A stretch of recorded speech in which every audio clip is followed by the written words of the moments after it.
The real history of ninja clans, war, betrayal, and erased bloodlines. Chapter 1. Whispers in the Mountain Mist. Close your eyes. Let the present world fade away. Feel yourself drifting backward through time, through centuries of myth and legend, past the bright neon glow of Tokyo, past the samurai films and comic books, past the Hollywood ninjas in black pajamas flipping through laser beams. Go further still. Back, until you reach a Japan that exists only in shadow and memory.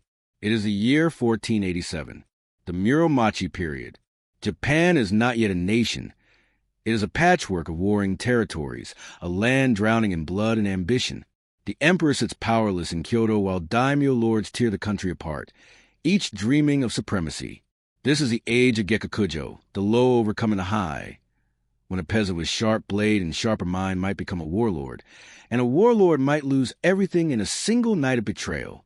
You stand now in the mountains of central Honshu, in a region the maps call Iga province. The air is thin and cold here. Mist clings to the steep valleys like silk veils. Ancient cedar forests crowd the narrow mountain paths, their roots clutching at stone. This is harsh country, isolated country, a place where the central government's reach has always been weak and where the people learned, over generations, to rely on themselves alone. Listen, do you hear it? The distant sound of water rushing over rocks, the cry of a mountain hawk circling overhead, the whisper of wind through bamboo. And beneath it all, if you listen very carefully, the soft footfall of someone who does not wish to be heard. The ninja, the shinobi, the shadow warriors. But forget what you think you know. There are no black masks here, no smoke bombs, no supernatural powers. What you are about to discover is far stranger, far more complex, and far more human than any legend. Chapter 2. The Myth We Inherited.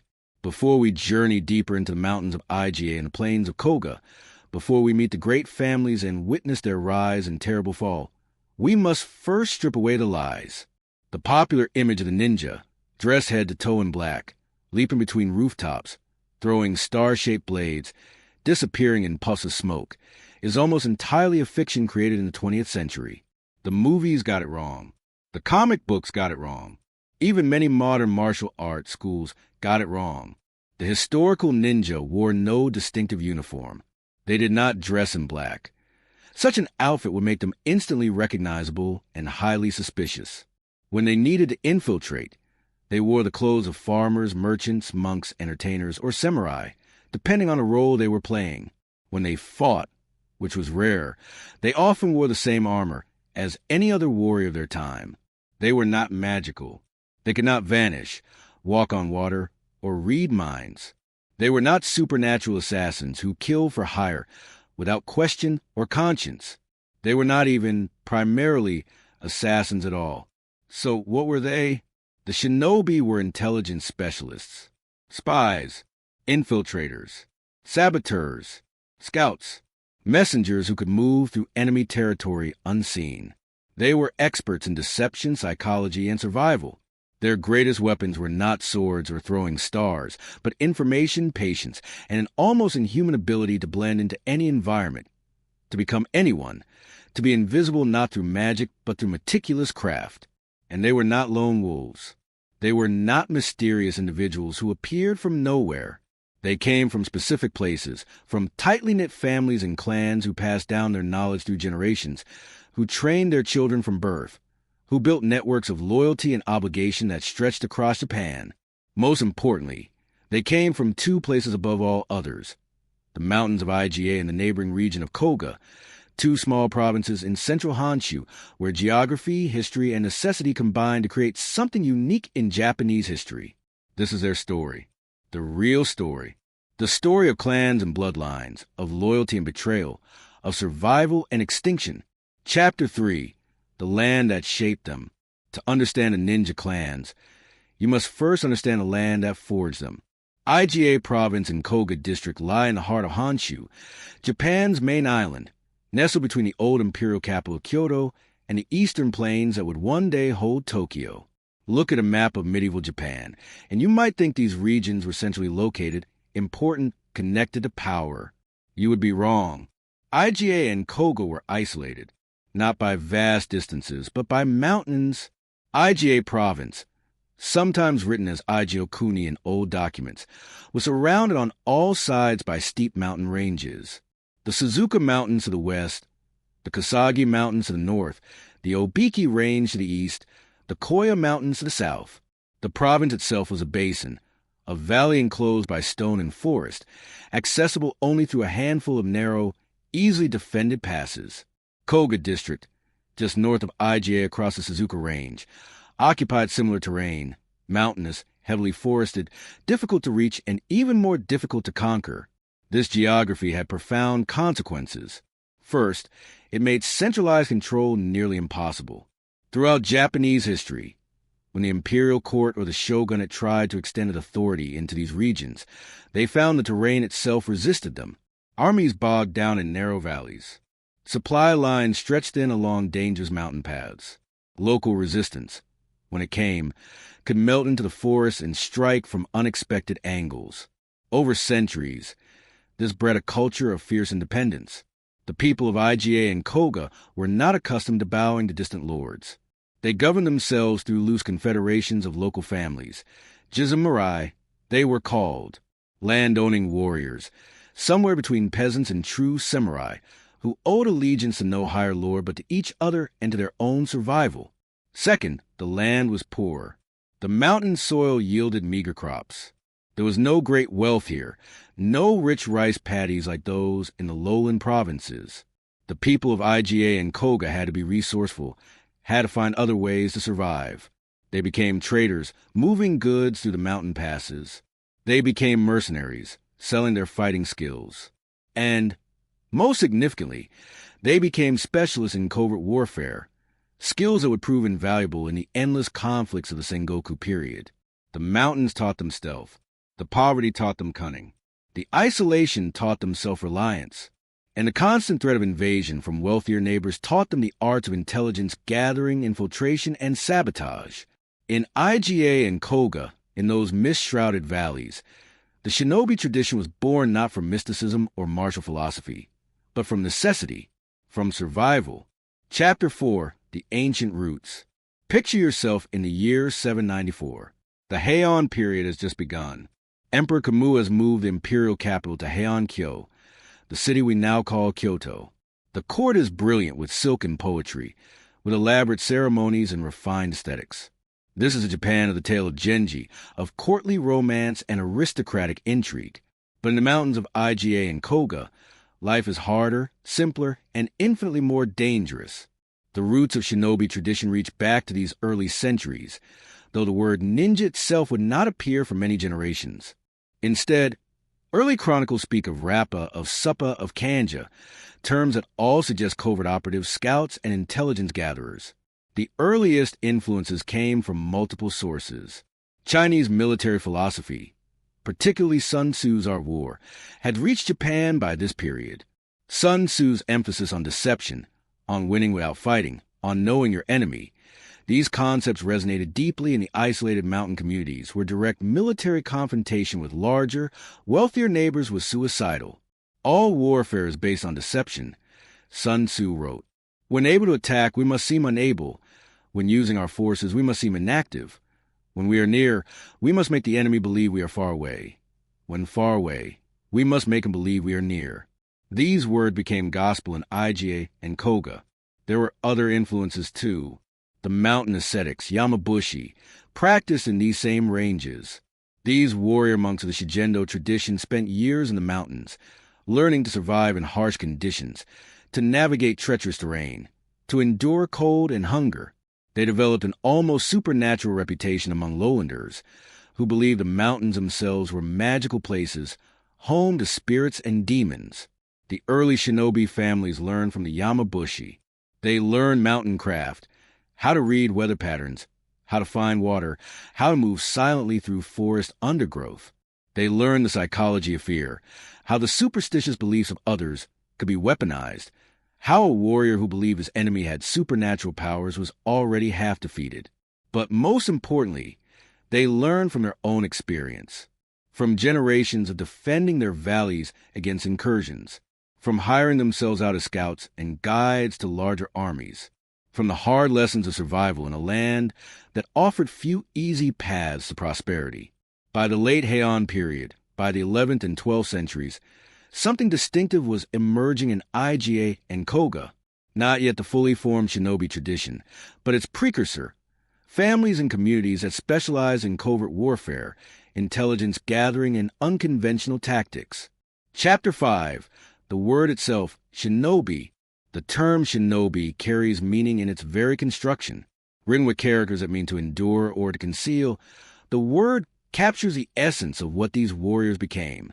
Not flashy heroes, not legendary swordsmen seeking glory in single combat, but patient, hidden, enduring operatives who could wait in the shadows for hours, days, weeks if necessary, who could suppress their own identity so completely that they became whoever they needed to be. The verb shinobu appears in ancient Japanese poetry and literature with meanings of stealth, secrecy, concealed love, hidden sorrow. To be shinobi was to be invisible not just physically, but emotionally and socially, to move through the world without leaving ripples. Early references are fragmentary and frustrating.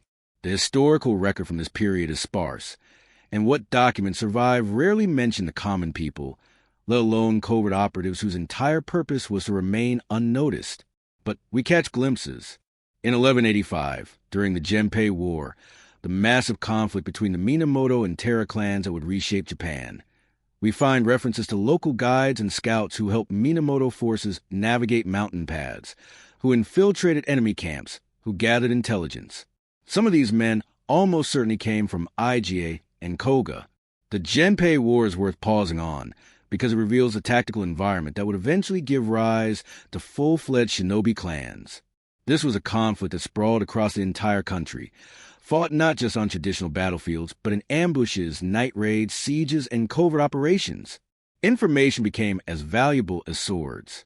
Knowing where your enemy would march, what his supplies were, whether his allies would truly support him. This could decide victory or defeat before a single arrow flew. In this new world of warfare, the mountain communities found their niche. They were not numerous enough, not wealthy enough, not prestigious enough to field great armies. But they could provide something the great lords desperately needed: eyes and ears in enemy territory. Silent infiltrators who could slip through siege lines, assassinate key commanders if necessary, spread disinformation, sabotage supplies. This was the beginning. Not a formal institution. Not yet, but a specialization, a reputation building slowly across generations. The people of Iga and Kōga were becoming known for particular skills. Dangerous skills. Valuable skills. Chapter 6. The great clans take shape. Now drift forward with me to the 14th and 15th centuries. The Kamakura shogunate has fallen. The country has plunged into the chaos of the Nambokucho period, the era of the northern and southern courts, followed by the Muromachi period. Japan is fragmenting. Provincial warlords are growing more powerful while central authority withers. In Iga province, roughly 60 to 70 Jizumurai families dominate the landscape. These are not great nobles. They hold relatively small territories, perhaps a single valley or cluster villages. But within their domains, they are lords. They have armed retainers. They collect taxes. They dispense justice. And, crucially, they form alliances. Because no single family in Iga is strong enough to dominate the others, they develop a system of confederation. Loose networks of cooperation, mutual defense pacts, agreements to support each other against outside threats. This system makes Iga remarkably resilient. There is no single capital to capture, no single lord to depose. Power is distributed, decentralized, redundant. 3 families rise to particular prominence in Iga: the Hattori, the Momochi, and the Fujibayashi. The Hattori clan controls the northern district of Iga, closest to Kyoto and the political center of Japan. They would later become the most famous of all ninja families, particularly through the legendary Hattori Hanzo, but in this earlier period they are simply one powerful family among several. The Momochi clan dominates the southern regions of Iga. They are known for producing skilled commanders and tacticians. The name Momochi Sandei would echo through history. though whether this refers to one man or a title passed down through generations remains debated by historians even today. The Fujibayashi clan holds sway in the central districts. They are scholars as well as warriors, collectors of knowledge, and they will eventually produce one of the most important documents in shinobi history, the Bansen Shuki, written in 1676, which attempt to codify generations of accumulated wisdom on covert warfare. These three great families, Hattori, Momochi, Fujibayashi, do not stand alone. Beneath them and around them are dozens of lesser families, each contributing to complex web of alliances that makes IGA function. The Tozawa, the Shima, the Narita, the Ida families, and many others whose names appear in fragmentary records, petitions, and land registers. In neighboring Kōga, a similar system develops. The Kōga clans organize themselves into 53 families, the Kokugo Jisanin, each controlling their own territory but bound together by mutual interest. Notable among them are the Mochizuki, Kaji, Ukai, and Nike families. Chapter 7. The Sengoku era arrives. Let yourself drift forward now to the year 1467. The Unin War has just begun in Kyoto, what started as a succession dispute within. The Ashikaga shogunate will spiral into 11 years of devastating urban warfare that leaves the capital in ruins and shatters what remains of centralized authority in Japan. When the Unin War finally sputters to an exhausted end in 1477, Japan does not return to peace. Instead, the country plunges into Sengoku Jidai, the age of warring states, a period of almost constant warfare that will last for more than a century. This is the era when the shinobi clans of Iga and Kōga will reach their apex, because in the chaos of Sengoku, their skills become not merely valuable but essential. Picture Japan in this period. Over 200 daimyo, provincial warlords, each dreaming of supremacy, each plotting against his neighbors, each desperately seeking any advantage. Traditional armies clash on traditional battlefields, yes, but wars are now won and lost through intelligence, through surprise attacks, through the assassination of key commanders, through the corruption of enemy retainers, through the spreading of false information that causes alliances to collapse. Every daimyo needs shinobi. Every ambitious warlord requires eyes in enemy territory, requires operatives who can infiltrate castle towns, requires specialists who can set fires, poison wells, create confusion, sow discord. And the families of Iga and Kōga have spent generations perfecting exactly these skills. The relationship between the ninja clans and the great daimyo is complex, often misunderstood. The shinobi were not servants. They were not samurai bound by eternal loyalty to a single lord. They were independent contractors, mercenaries of intelligence and covert warfare, who sold their services but retained their autonomy. A daimyo might hire an Iga or Kōga operative for a specific mission. Infiltrate this castle, discover that lord's intentions, eliminate this troublesome advisor. The shinobi would complete the mission, collect payment, and return home. The next month, they might accept a contract from a completely different lord, possibly even one hostile to their previous employer. This mercenary status was both strength and weakness. It gave the ninja clans freedom, allowed them to play multiple sides, kept them from being destroyed when individual daimyo fell. But it also meant they could never fully be trusted by the samurai class, could never achieve the honor and status that came with permanent loyalty. The samurai, bound by Bushido, viewed the shinobi with deep ambivalence. They needed them desperately, but they also despised them. Covert warfare, assassination, deception, these were necessary tools, but they violated every principle of honorable combat that the samurai pretended to hold sacred. There was hypocrisy here, of course. Samurai regularly engaged in betrayal, ambush, and treachery throughout the Sengoku period. But they maintained the fiction of honor, and the shinobi became convenient scapegoats, tools to be used when necessary and condemned when convenient. Chapter 8. The Networks of Shadow. To understand how the ninja clans actually operated during the Sengoku period, we must abandon the image of the lone operative and instead picture an intricate web, a network that stretched across Japan, connecting hundreds of individuals, families, and communities in relationships of mutual obligation. The system worked like this. At the center were the great houses of Iga and Kōga, Hattori, Momochi, Fujibayashi, Mochizuki, and others. These families maintain their territories in the mountain provinces and serve as hubs, as coordination points. Radiating outward from these hubs were networks of affiliated families, branch houses, married relatives, and sworn allies.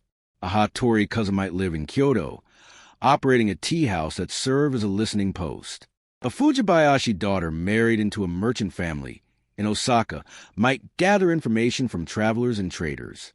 A Kōga retainer might work as a carpenter in a distant castle town, noting the layout of defenses and the schedules of guards. These were not dramatic spies living double lives in constant danger.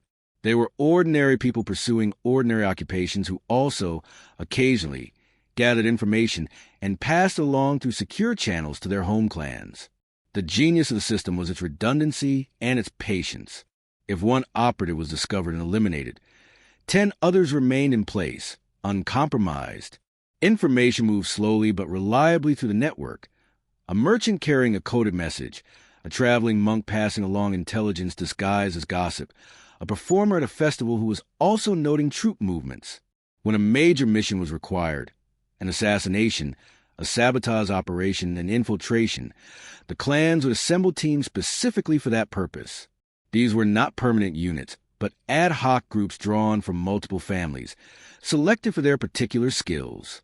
A typical mission might involve 6 to 10 operatives with different specializations.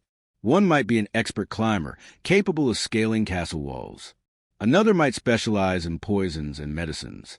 A third might be a master of disguise and social engineering. A fourth might handle explosives and fire starting. Others might serve as scouts, guards, or emergency reinforcements. They would travel separately to the target area, using different routes and different cover identities. They would reconnoiter thoroughly, sometimes for weeks, gathering information about guard schedules, patrol patterns, the layout of buildings, the personalities and weaknesses of key individuals. Only when they had complete intelligence would they strike. And then, mission accomplished, they would disperse just as carefully as they had assembled, returning home by different routes, leaving behind no evidence of coordinated action. This was the reality of shinobi operations, not supernatural assassins appearing from shadows, but meticulous professionals who understood that good intelligence, careful planning, and patient execution were worth more than any amount of martial skill. Chapter 9.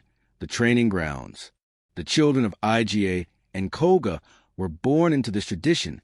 From the moment they could walk, their education began.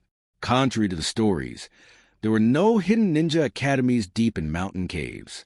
Training happened within families in the home as a natural part of growing up. A father teaching his son, a mother instructing her daughter, an uncle passing knowledge to a nephew, an entire community reinforcing the skills and values necessary for survival. Physical training started early. Children as young as 5 or 6 were taught to run long distances over rough terrain, to climb trees and rocks, to move silently through forests. They learned to swim, not just for recreation, but while carrying weights, while fully clothed, in darkness, in cold water. They practiced balance on narrow beams, first low to ground, then gradually higher. They were taught to be comfortable with discomfort, to endure cold without complaint, to go hungry without weakness, to remain motionless for extended periods without fidgeting, to sleep lightly, waking at the slightest unusual sound, to function on minimal rest. But the physical training, while important, was only one component. Perhaps even more crucial was the mental and psychological conditioning. Children learned observation, not just to look, but to truly see. They were taught to notice everything. The expressions on people's faces, the wear patterns on paths, the flight patterns of birds that might indicate hidden observers, the smell of wood smoke that revealed a campfire over the next ridge. They learned memory techniques, methods for encoding and recalling vast amounts of information, maps memorized so thoroughly they could be redrawn from memory years later, faces studied so carefully that they would be recognized instantly even after a single brief encounter, conversations remembered word for later analysis. They studied psychology, how people think, what motivates them, how to read character from behavior, how to manipulate emotions, how to build trust or inspire fear as needed. They learned the 7 fundamental disguises, The Shurchi-Hoda, the 7 ways of going. A shinobi might pose as a wandering Buddhist monk, Kamuso, complete with a distinctive basket hat that concealed the face, or as a traveling merchant, a kendo, with goods to sell and a ready excuse to ask questions in every town, or as an entertainer, Hokashi, a musician, acrobat, or storyteller whose presence was welcomed and whose movement from place to place attracted no suspicion. Other disguises included the mountain ascetic, Yamabushi, the masterless samurai, Ronin, the farmer, Namen, and the common laborer, Shonin. Each role required not just costume, but complete behavioral transformation. The way a monk walked, the prayers he would know, the sutras he could recite, the way a merchant haggled, the goods he would carry, the trade routes he would know, the calluses on a farmer's hands, the dialect he would speak, the complaints he would voice about weather and taxes. This was not acting in any superficial sense. This was becoming, temporarily, someone else entirely. Language training was crucial. Japan in the Sengoku period was linguistically fragmented. Every region had its own dialect, its own accent, its own vocabulary. A shinobi who spoke with an IGA accent while posing as a merchant from Kyushu would be immediately suspect. So children learned multiple dialects, practiced until they could switch seamlessly between them, studied the subtle differences in pronunciation and grammar that marked regional identity. They learned codes and ciphers, messages written in invisible ink made from rice paste or other organic materials, information encoded in the arrangement of flowers in a vase, in the pattern of stones along a path, in seemingly innocent letters where every third word revealed the real meaning. Dead drops, hollow trees, loose stones buried containers, where messages could be left and retrieved without direct contact. They studied poisons and antidotes, which mushrooms were deadly and which merely caused sickness, how to extract toxins from plants, insects, and fish, how to apply poison to a blade so that even a shallow wound would prove fatal, but also how to recognize the symptoms of poisoning in themselves or others and how to counter them. They learned medicine and first aid, how to treat wounds, set broken bones, stop bleeding, prevent infection, how to identify medicinal plants, how to perform basic surgery if necessary. A shinobi who could not care for his own injuries was a liability. They learned espionage tradecraft, how to follow someone without being noticed, how to detect if they were being followed, how to lose a tail in a crowded market or along forest paths, how to gain entry to locked buildings, how to identify sentries and guards, how to estimate the size and composition of military forces from distant observation. They learned astronomy and timekeeping, so they could navigate by stars and estimate the hour without mechanical assistance. They learned meteorology, reading weather patterns from clouds and wind. They learned the agricultural calendar, so they would know when fields would be full of workers who might observe them and when they would be empty. And yes, they learned combat. But this was not the primary focus, not the obsession that later legend suggested. Chapter 10, The Weapons of Necessity. The katana, the curved longsword of the samurai, appears in almost every modern depiction of ninja, and it is true that shinobi carried swords. But the reality was more complex and more pragmatic than the legend suggests. A shinobi on a covert mission rarely carried a full-length katana. Such a weapon was conspicuous, a mark of warrior status that would compromise most disguises. Instead, they favored shorter blades, the wakizashi short sword, that was about 16 to 24 inches in length, or the tanto knife or dagger of 6 to 12 inches. These shorter weapons could be concealed more easily. A wakizashi might be hidden beneath clothing, or disguised as a traveler's walking stick.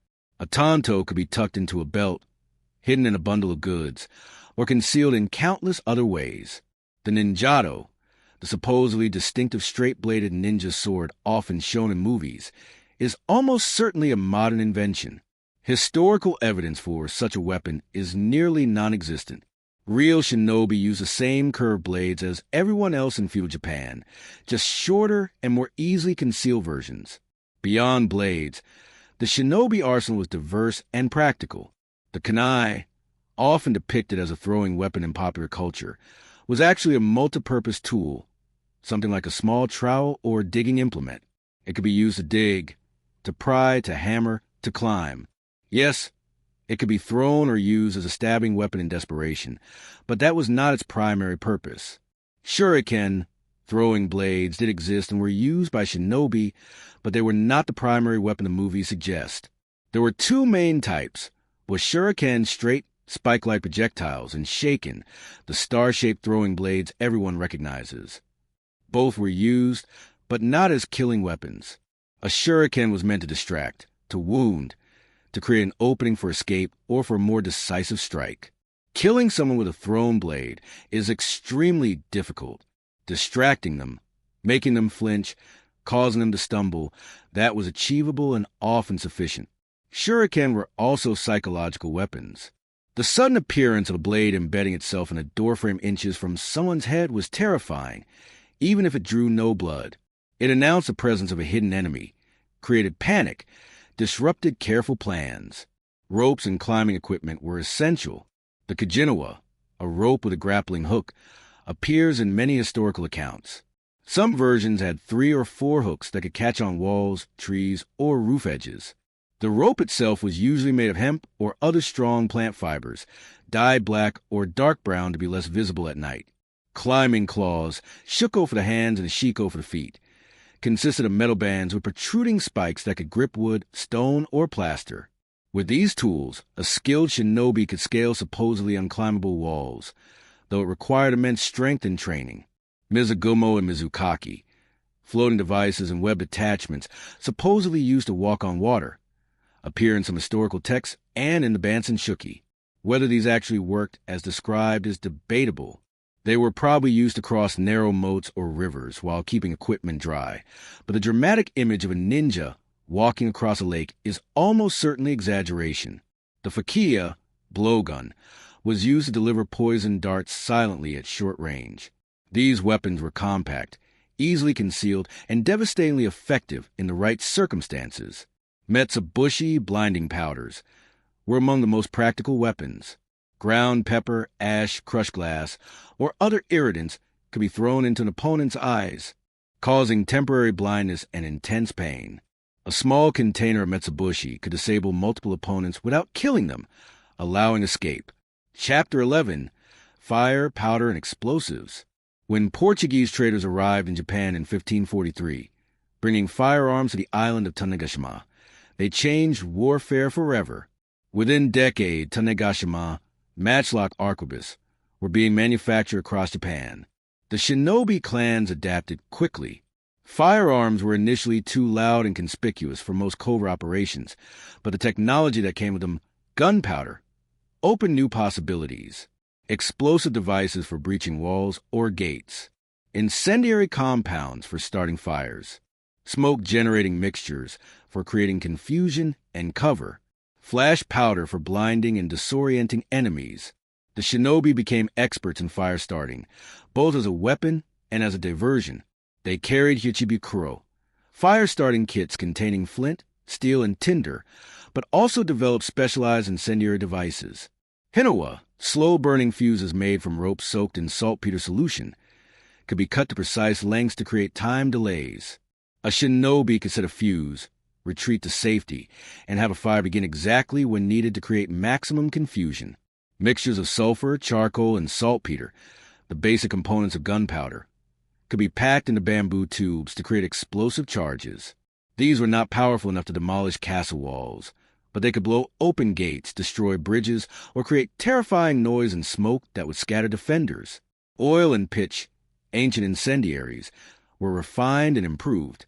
Arrow shafts wrapped with oil-soaked cloth and cell light could start fires in thatched roofs from a distance.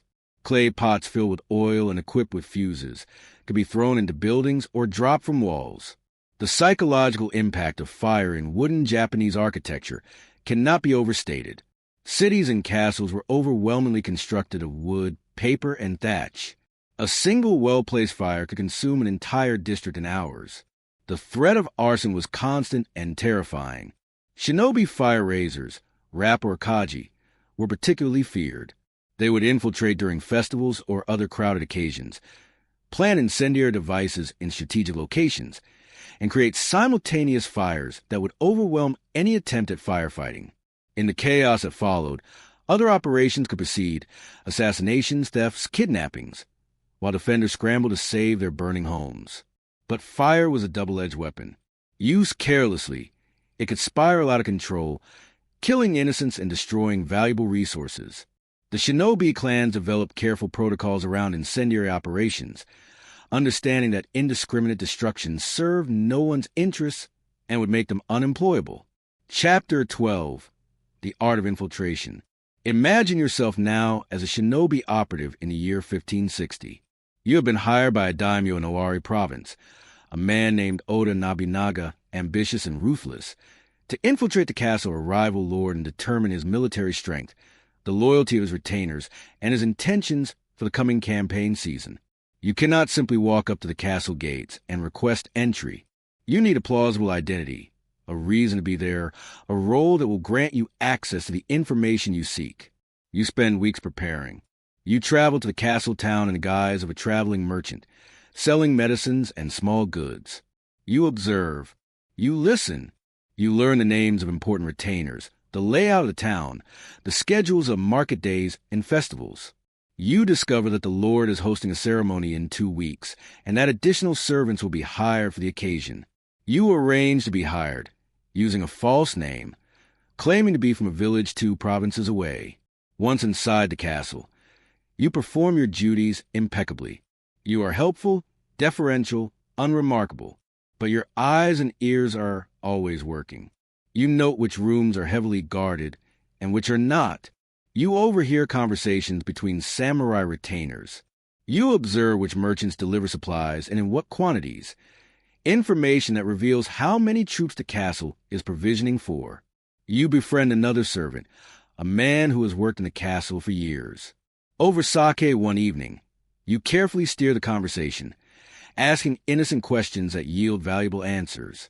How many men does the Lord command? Are they well trained? Is their loyalty certain? Has there been any contact with other daimyo? You never ask directly. You never appear too interested. You are simply a friendly servant making conversation, commiserating about working conditions, gossiping harmlessly. After 3 weeks, you have learned everything you need to know. You leave the castle just as unremarkably as you entered, inventing a sick relative in a distant village as your excuse for departure. No one suspects. No one remembers you particularly. You return to Iga, report to your family head, and the information is encoded and passed along to Oda Nobunaga through secure channels. You receive payment.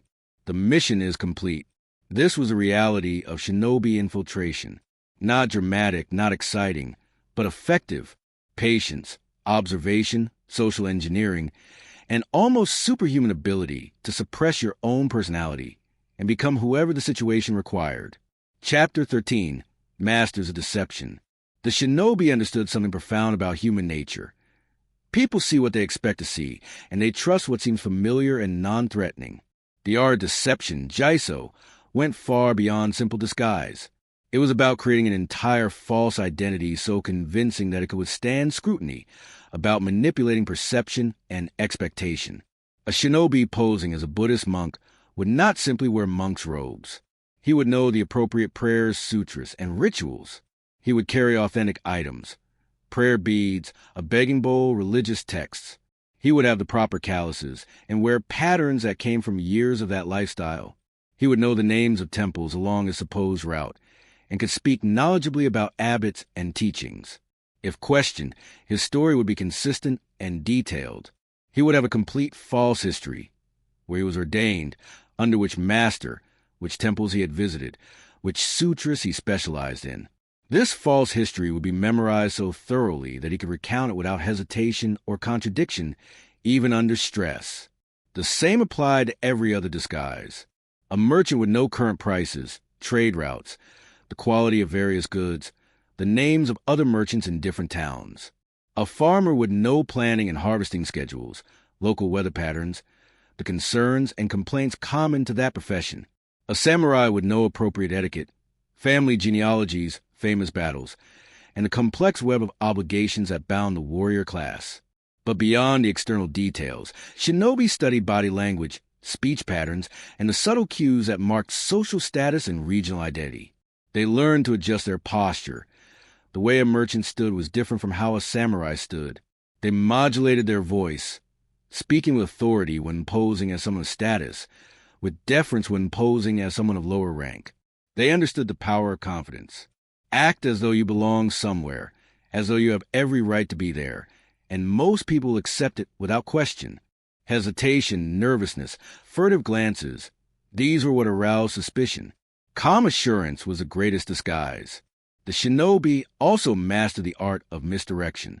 If they wanted to infiltrate a particular location, they might create a disturbance elsewhere, a fire, a fight, a false rumor, that would draw attention and guards away from their true objective. While everyone rushed to deal with the apparent crisis, the real operation proceeded unnoticed. They exploited human weaknesses systematically. Greed, pride, fear, lust, ambition. These were tools just as much as swords or climbing claws. A proud man could be manipulated through flattery, a greedy man through the promise of profit, a fearful man through threats, real or implied, an ambitious man by offering him advancement. The shinobi developed systematic approaches to reading people and situations. They observed how individuals behaved under different circumstances. When relaxed, when stressed, when lying, when speaking truth. They learned to detect inconsistencies in stories, to notice when someone's words did not match their body language, to identify who held real power versus who merely held titles. They understood organizational hierarchies and exploited them. The lowest servants often knew the most. They moved through spaces unseen. They heard conversations not meant for them. They knew schedules and routines intimately. A shinobi might befriend a kitchen worker, a stable hand, a cleaning servant, knowing these people had access to valuable information precisely because they were considered insignificant. They also understood that the best lies contained elements of truth. A completely fabricated story might be internally consistent, but would lack the texture and detail of reality. So shinobi would build their false identities around true elements, real places they had visited, real people they had known, real events they had witnessed, woven together in new combinations that created plausible but false narratives. And they practiced constantly. Within their clans, they would test each other, attempting to penetrate each other's disguises, interrogating each other's false identities, looking for weaknesses or inconsistencies. This training was rigorous and unforgiving. A mistake detected in practice might be merely embarrassing. A mistake detected in the field could be fatal. Chapter 14, The Psychology of Fear. The shinobi clans also understood that their reputation itself was a weapon. By the late 15th century, stories about the warriors of Iga and Kōga had spread throughout Japan. Some of these stories were true. Many were exaggerated. Some were complete fabrications. But the shinobi families did little to correct the misconceptions. In fact, they encouraged them. If people believed that shinobi could become invisible, could walk through walls, could read minds, could summon demons, that was useful. A castle garrison that believed itself vulnerable to supernatural attack was already demoralized, already seeing threats in every shadow, already exhausted from constant vigilance against an enemy that might not even be present. The shinobi carefully cultivated an aura of mystery and menace. They would occasionally stage operations designed more for psychological impact than practical military value. A prominent lord might find a warning note pinned to his pillow with a dagger, the message being not, "I could have killed you," but rather, "I was here, in your most private space, while you slept and you never knew." The terror this inspired was worth more than an actual assassination might have been. They would leave signs of their presence, a calling card, a distinctive mark, that would be recognized and generate fear. They understood that fear is contagious, that it spreads through rumor and imagination faster than any truth. But they also understood the limits of fear. Terrorize people too much and they become desperate, unpredictable, dangerous in their panic. The goal was control fear, enough to undermine enemy morale, to create hesitation and doubt, but not so much that it provoked irrational retaliation. The psychological warfare extended to their own protection. By maintaining an aura of mystery around their capabilities and methods, they made it difficult for enemies to develop effective countermeasures. If you don't know how the shinobi actually operate, how can you defend against them? The samurai class, despite employing shinobi regularly, often pretended to disdain them publicly. They called them lower than dogs, spoke of them as dishonorable and contemptible. But this public contempt masked private fear. The samurai knew their carefully constructed world of honor and hierarchy in formal combat was vulnerable to men who ignored all those rules, who struck from shadow, who could be anyone, anywhere. Chapter 15, Women in the Shadows. Let us address a truth often overlooked in the legends. Women served as shinobi operatives, and in some contexts they were more effective than men. The term kunoichi is sometimes used in modern popular culture to refer to female ninja, though this word's historical authenticity is debated. What is not debatable is that women from Iga and Kōga families received training in covert operations and served in various capacities. Women had access to spaces and information that men did not. In the rigidly gender-segregated society of feudal Japan, a woman could move through the women's quarters at castle or noble household, spaces absolutely forbidden to men. These quarters were not merely private apartments, but were often where crucial political decisions were influenced, where marriages were arranged, where alliances were discussed. Women employed as servants, entertainers, or courtesans in noble households were ideally positioned for intelligence gathering. They could overhear conversations, observe who visited whom, note changes in relationships and alliances. Their presence was expected and unremarkable. Female operatives were trained in many of the same skills as their male counterparts: observation, memory, code, psychology, self-defense. But they also developed specialized techniques suited to their unique access and challenges. Some women from shinobi families became miko, shrine maidens, positions that allowed them to travel without suspicion and granted them respect and access across social boundaries. Others became traveling entertainers, dancers, musicians, storytellers, roles that provided cover for movement between domains. The training of young women in shinobi families often emphasized social skills, verbal manipulation, and emotional intelligence even more than physical prowess. A woman who could charm information from a lonely guard, who could befriend the wife of a powerful lord, who could pose as a harmless servant while systematically mapping a castle's defenses. Such a woman was extraordinarily valuable. There are hints in historical records of women who served as assassins, using poisons added to food or drink, methods that required access to kitchens and serving areas where female servants worked. The famous story of the kunoichi who could kill with poison needles hidden in her hair ornaments may be embellished, but reflect a real understanding that women could carry weapons and substances that would never be suspected. Women also served crucial roles within the clans themselves, not just in external operations. They managed estates, trained children, maintained networks of communication, preserved family knowledge, and often wielded considerable authority within the family structure. The image of shinobi culture as exclusively male is a modern distortion. However, we must be careful not to romanticize. Women in feudal Japan, even in the relatively independent shinobi clans, face significant constraints. Their training and opportunities, while greater than in most of Japanese society, were still limited compared to their male relatives. And the dangers they faced, capture, assault, execution, were often more severe. Chapter 16, The Networks Beyond Iga and Kōga. While Iga and Kōga were the heartlands of shinobi tradition, their influence and operations extended far beyond those mountain provinces. Throughout the Sengoku period, members of the great families established themselves in castle towns, commercial centers, and strategic locations across Japan. These were not isolated spies but nodes in a vast network, connected by blood, marriage, obligation, and mutual interest. In Kyoto, the old imperial capital, members of Iga families operated tea houses, sake breweries, and merchant establishments. These businesses were legitimate and profitable, but they also served as listening posts where information could be gathered from travelers, officials, and merchants passing through the city.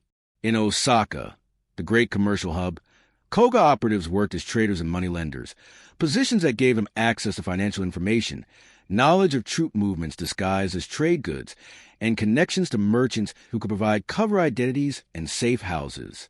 In the port cities Sakai, Hakata, and Nagasaki, Shinobi-affiliated families engage in coastal trade and shipping, networks that can move messages, people, and contraband materials efficiently along Japan's coasts and rivers. In temple complexes throughout central Japan, individuals with connections to Iga and Kōga serve as monks, scribes, and administrators. The Buddhist temple networks moved freely across domain boundaries that were closed to most travelers, making them ideal for communication and intelligence gathering. These networks were maintained through generations by careful marriages, adoptions, and the placement of younger sons and daughters in strategic positions. A son who would not inherit land in Iga might be sent to apprentice with a merchant in Edo, establishing a presence in the shogun's own capital. A daughter might marry into a family of physicians who served a powerful daimyo, creating a connection that could yield valuable information for decades. The genius of this system was that most participants were not full-time spies living dangerous double lives. They were ordinary people pursuing ordinary livelihoods who occasionally, when called upon, would gather specific information, provide shelter to an operative passing through, or deliver a coded message. The network was vast but diffuse, difficult to detect or dismantle. Communication within these networks relied on multiple methods.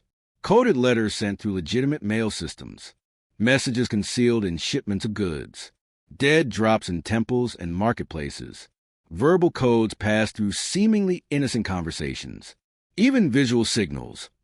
The arrangement of items in a shop window, the pattern of lanterns hung during a festival, could convey information to those trained to read them. The clans maintained detailed records of their networks, who was connected to whom, which families could be trusted for which services, what routes and methods were secure.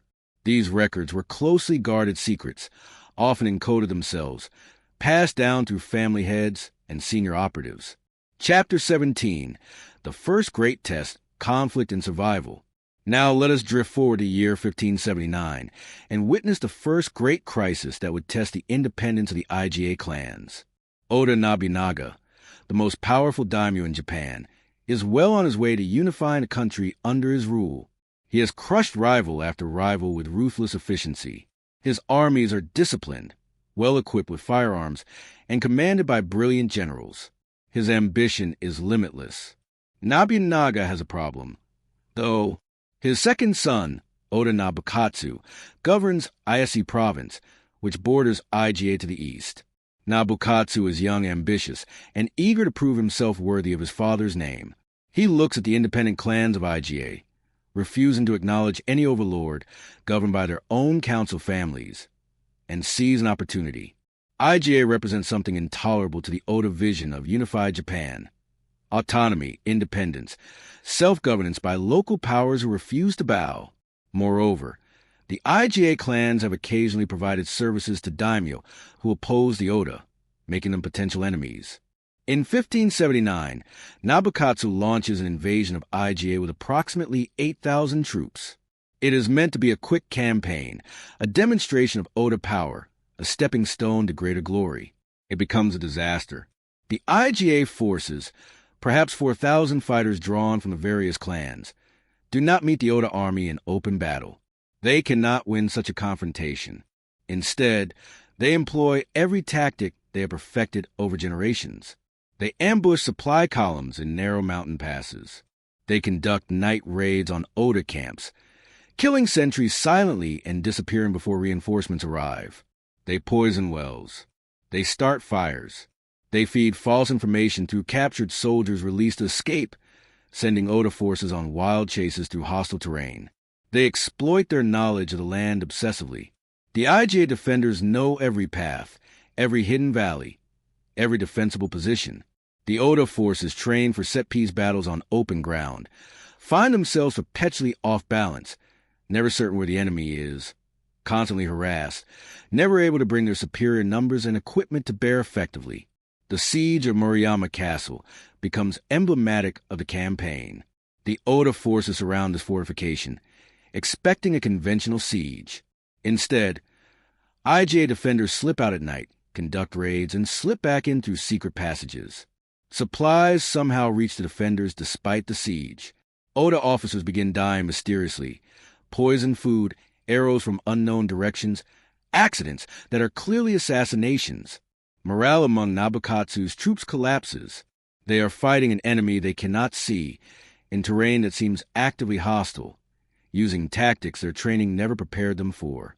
Stories spread through the Oda camps of supernatural warriors, of demons in human form, of curses and sorcery. After months of frustration and mounting casualties, Nabukatsu withdraws in humiliation. The Iga clans have repelled one of the most powerful military forces in Japan. It is a Pyrrhic victory. Chapter 18, Nobunaga's Wrath. Oda Nobunaga does not forget insults, and he does not tolerate defiance. For 2 years after his son's failed invasion, Nobunaga bides his time, consolidating power elsewhere, planning carefully. But Iga remains on his mind, a symbol of resistance, a challenge to his authority, and a practical problem since the clans continue to provide services to his remaining enemies. In September of 1581, Nobunaga acts. This time there will be no half measures, no expedition led by an inexperienced son. Nobunaga himself commands the operation, and he commits overwhelming force, approximately 40,000 to 60,000 troops. Different accounts give different numbers, but all agree the force was massive, invading Iga simultaneously from 6 directions. Against this onslaught, the Iga clans can muster perhaps 10,000 defenders, including every able-bodied man, many older teenagers, and even some women. The disparity is crushing. The campaign is methodical and brutal. Nobunaga's forces advance slowly, securing each valley before moving to the next, preventing the guerrilla tactics that worked in 1579. They burn villages systematically. They destroy crops and food stores. They execute prisoners rather than risking infiltration by false surrenders. The Iga defenders fight desperately. They inflict casualties. They slow the advance, but they cannot stop it. The 6 Oda armies converge toward the center of the province, compressing resistance into an ever-shrinking area. Individual battles are fierce. At some locations, Iga defenders hold fortified positions for days, extracting a heavy price for every advance. Night raids still occur, but Oda forces are prepared now, maintaining heavy guard rotations and responding quickly to attacks.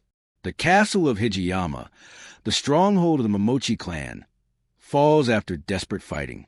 The defenders refuse surrender, fighting to the death. Nobunaga orders the castle burned and every structure in the surrounding area razed point one by one. The strongholds fall. The Fujibayashi estates are overrun.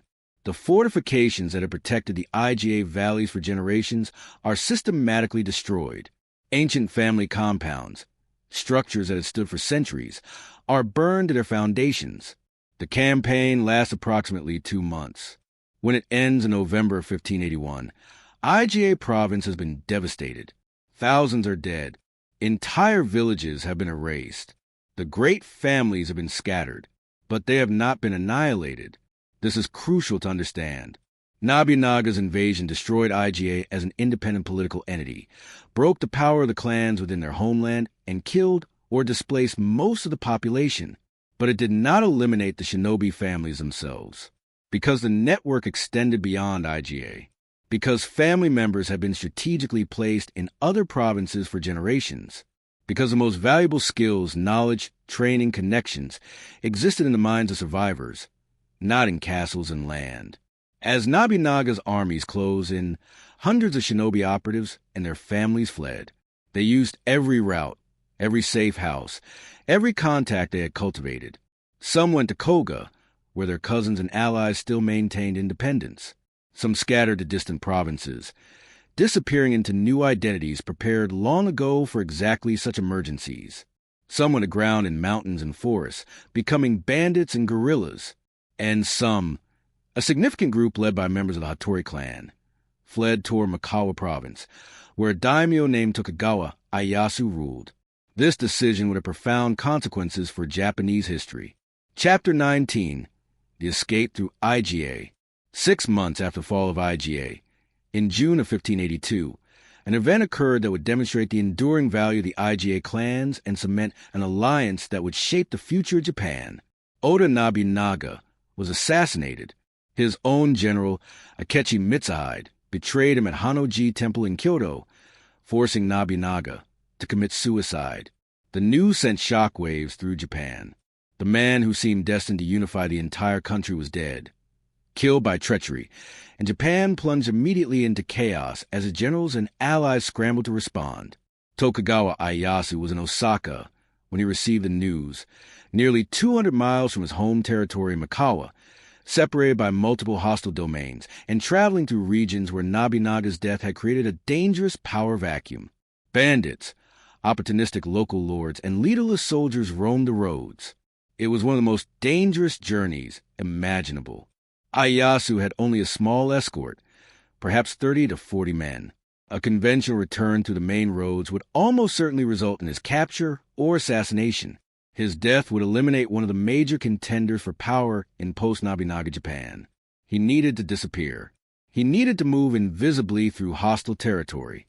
He needed the skills that only the shinobi possessed. Hattori Hanzo, the most famous name in shinobi history, though Hattori Hanzo may actually refer to multiple individuals across generations, arranged Ieyasu's escape. Using the surviving networks of the Iga clans, Hattori guided Ieyasu and his men to the mountains, along paths known only to locals, through territory that Nobunaga's recent invasion had devastated, but which the Iga survivors still knew intimately. The route took them through Iga province itself, the very land Nobunaga had conquered and supposedly pacified. But the survivors remembered. They knew where Oda garrison forces were stationed, which roads were watched, where safe houses remained, which families could still be trusted. For several days, Ieyasu traveled in disguise through some of the most dangerous territory in Japan, guided and protected by men whose homeland had been destroyed by his former ally. It was an extraordinary act of trust on both sides, and it worked. Ieyasu reached Mikawa safely. The relationship between the Tokugawa and the Iga shinobi, forged in that desperate journey, would endure for generations. When Ieyasu eventually triumphed in the power struggle following Nobunaga's death and established himself as shogun in 1603, he did not forget his debt. The Hattori clan and other Iga families received lands, positions, and protection. They became official retainers of the Tokugawa shogunate, their skills now employed in service to the new government. A district of Edo, the new capital that would become Tokyo, was granted to the Iga and Kōga families who entered Tokugawa service. It was called Iga-cho, later part of the larger Yatsuya area. The famous Hanzomon Gate of the Imperial Palace in modern Tokyo is named after Hattori Hanzo, whose residence once stood nearby. Chapter 20. The Kōga Survival. While Iga suffered devastation, the clans of Kōga survived the Nobunaga period largely intact, though not without cost and compromise. The 53 families of Kōga watched the destruction of their Iga cousins with horror, understanding that they might be next. But they were pragmatists, where the Iga clans had remained fiercely independent. Refusing to acknowledge any overlord, the Kōga families chose a different path. They negotiated. They offered their services directly to powerful daimyo, establishing formal relationships rather than remaining completely autonomous. Some Kōga families entered into agreements with the Rakaka clan, who controlled nearby territories. Others established connections with Tokugawa Ieyasu even before the Iga refugees arrived. This flexibility, some might call it collaboration, others might call it survival, allowed Kōga to endure. The region was never invaded with the same ferocity that Nobunaga brought to Iga. The clans maintained their landholdings, their family structures, and their traditions, but there was a cost. By entering formal service with established powers, the Kōga clan surrendered some of their independence. They became retainers, bound by loyalty to specific lords, their freedom to accept contracts from multiple employers curtailed. The Iga survivors who went to Tokugawa's service faced the same transformation. The age of the independent shinobi clans, operating as free agents, was effectively over. What remained was something different. Shinobi families in official service to the shogunate and to major daimyo, their skills institutionalized but their autonomy lost. Chapter 21. Service in the Shadows of Power. In 1600, at the Battle of Sekigahara, Tokugawa Ieyasu secured his dominance over Japan, defeating a coalition of rival daimyo. The battle itself was a conventional military engagement, decided by samurai armies clashing on an open field. but the intelligence work preceding it, the communications during it, and the elimination of key opponents afterward, in all of this, shinobi played crucial roles. Kōga and Iga operatives scouted enemy positions, infiltrated opposing camps, spread disinformation, and ensured that messages reached Ieyasu's allies, while enemy communications were intercepted. After the battle, when Ieyasu needed to secure his victory by neutralizing remaining threats, shinobi conducted assassinations, gathered evidence of disloyalty, and helped arrange the suicides of dangerous rivals. 3 years later, in 1603, Ieyasu was named shogun, establishing the Tokugawa shogunate that would rule Japan for the next 264 years. The Edo period, an age of unprecedented peace and stability, was beginning, and with peace, the role of the shinobi would change dramatically once again. Chapter 22, The Long Peace and the Fading Shadow. Close your eyes once more and let time shift forward. The year is now 1615. The Osaka summer campaign has just concluded. The last serious threat to Tokugawa dominance, the remnants of the Toyotomi clan, has been eliminated. Japan enters an era known as the Great Peace, a period of stability that will last for more than 2 centuries. For most of Japan, this peace is a blessing. Rice production increases. Commerce flourishes. Culture blooms. The great castle towns grow into sophisticated urban centers. The rigid social hierarchy of the 4 classes, samurai, farmer, artisan, merchant, becomes more firmly established.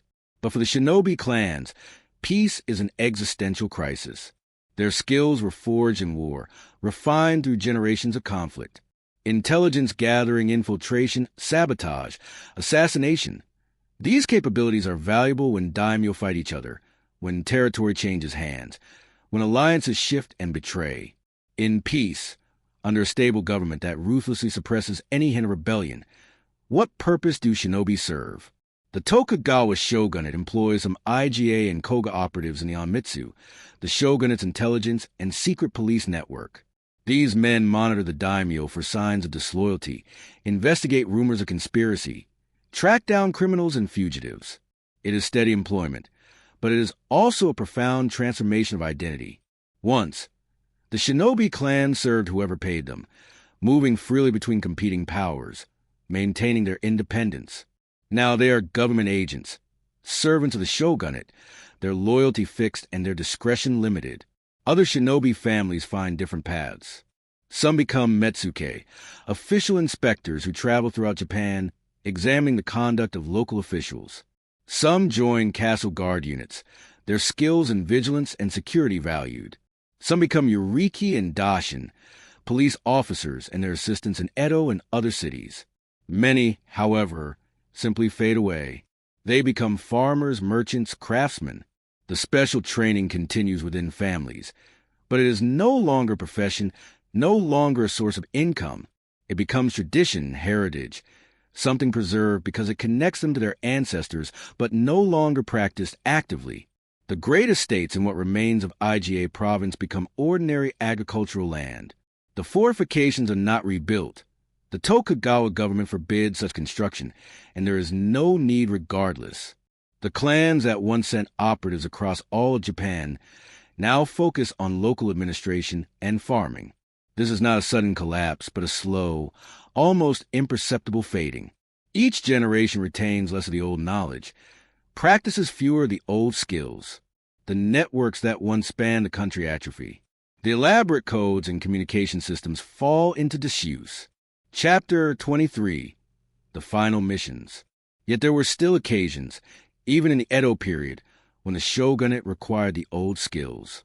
The Shimaba Rebellion of 1637 to 1638 provides the last major historical record of shinobi deployed in significant numbers.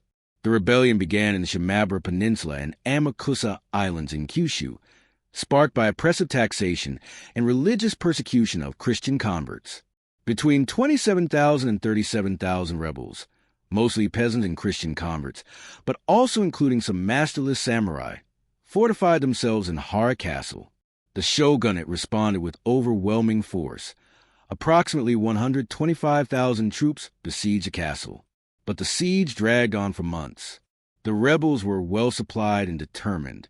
They repelled multiple assaults, inflicting heavy casualties on shogunate forces. Intelligence was needed. What were the rebels' provisions? How long could they hold out? What was their morale? Were there divisions among them that could be exploited? Were there secret ways into the castle that conventional reconnaissance had missed? Shinobi from Iga and Kōga were called upon. They infiltrated the rebel positions by various means, some disguising themselves as Christian converts seeking to join the rebellion, others finding hidden approaches through cliffs and shoreline that conventional troops could not navigate.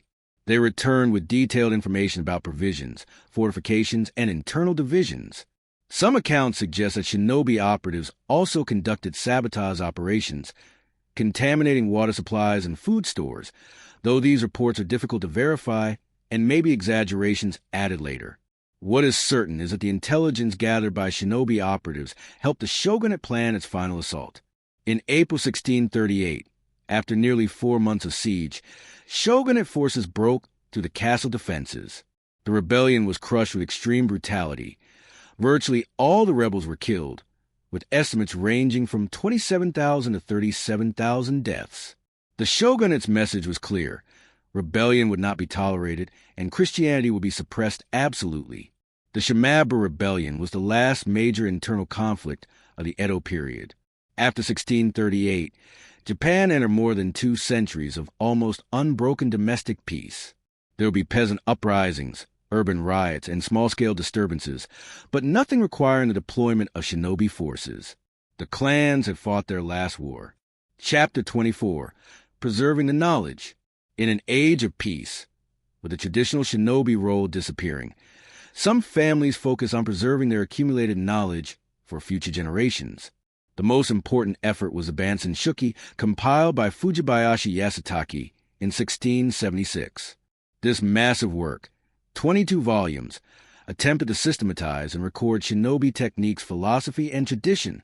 It covered everything: intelligence gathering methods, tools, and weapons, infiltration techniques, codes and ciphers, combat tactics, leadership principles, even astrological and mystical elements that were part of the tradition.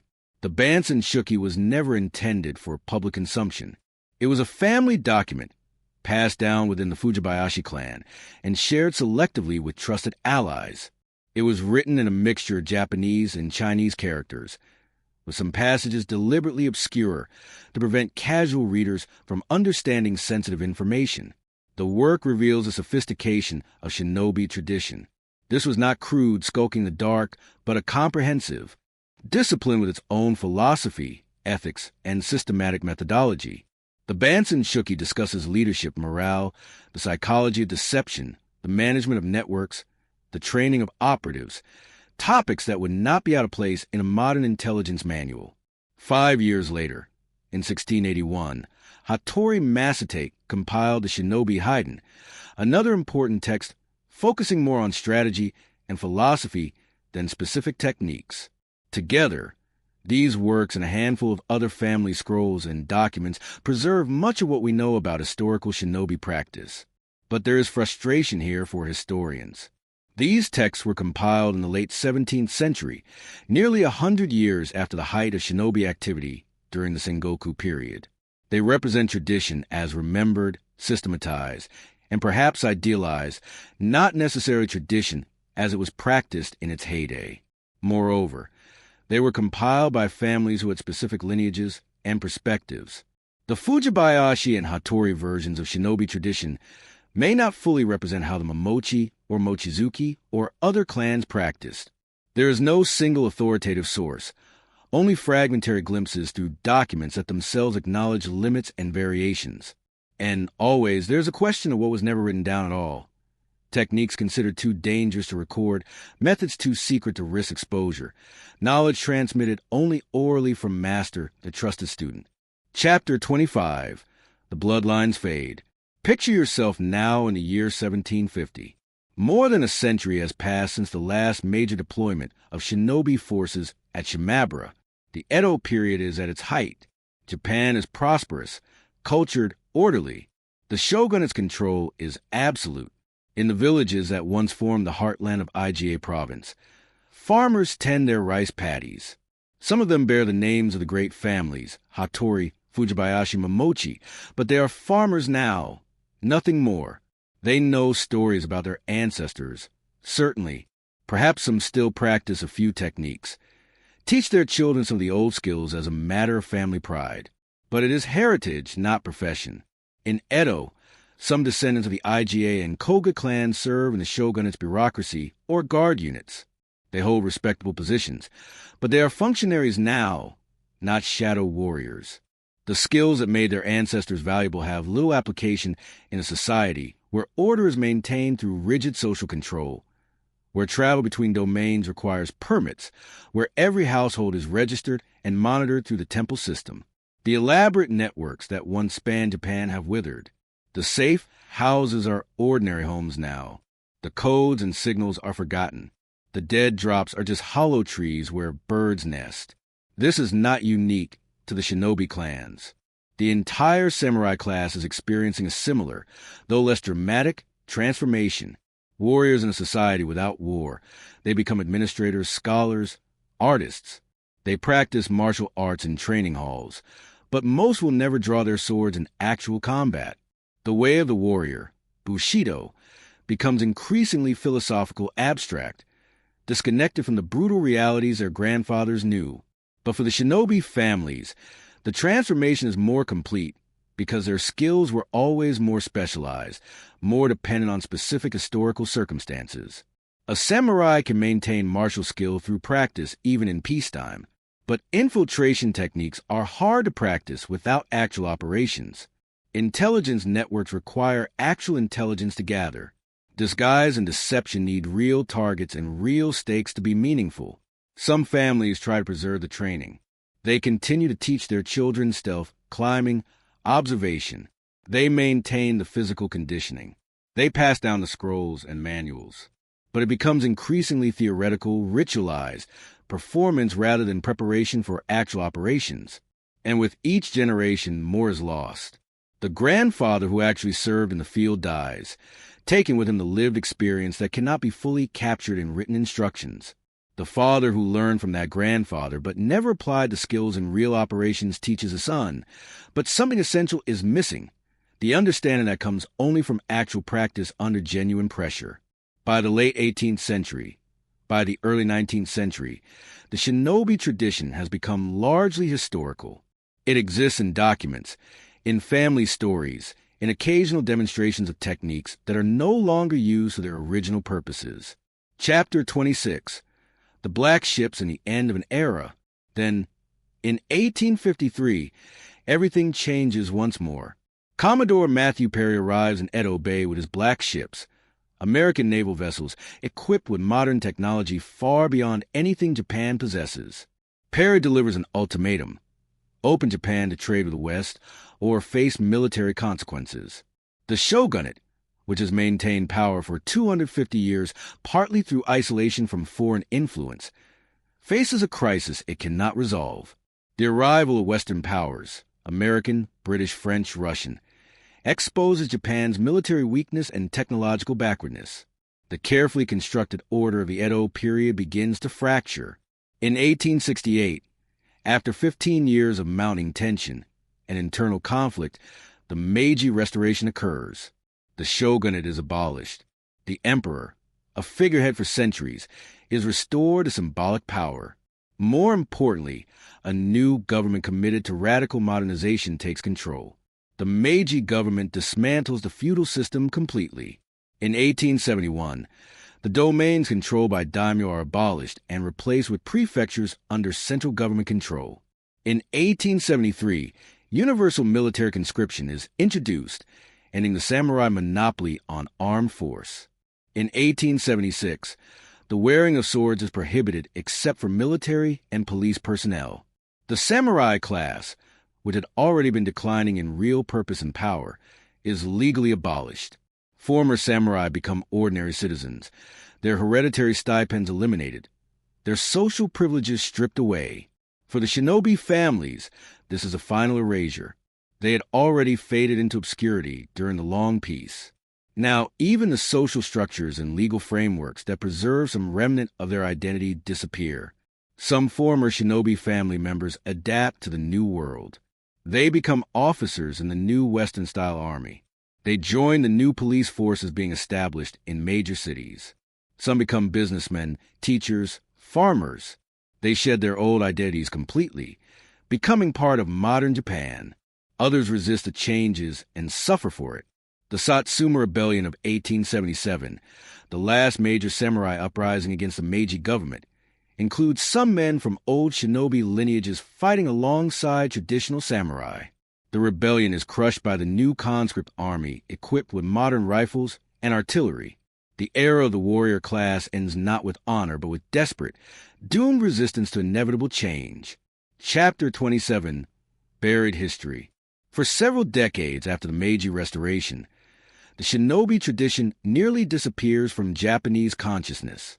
The Meiji government is obsessed with modernization, with proving Japan's equality with Western powers.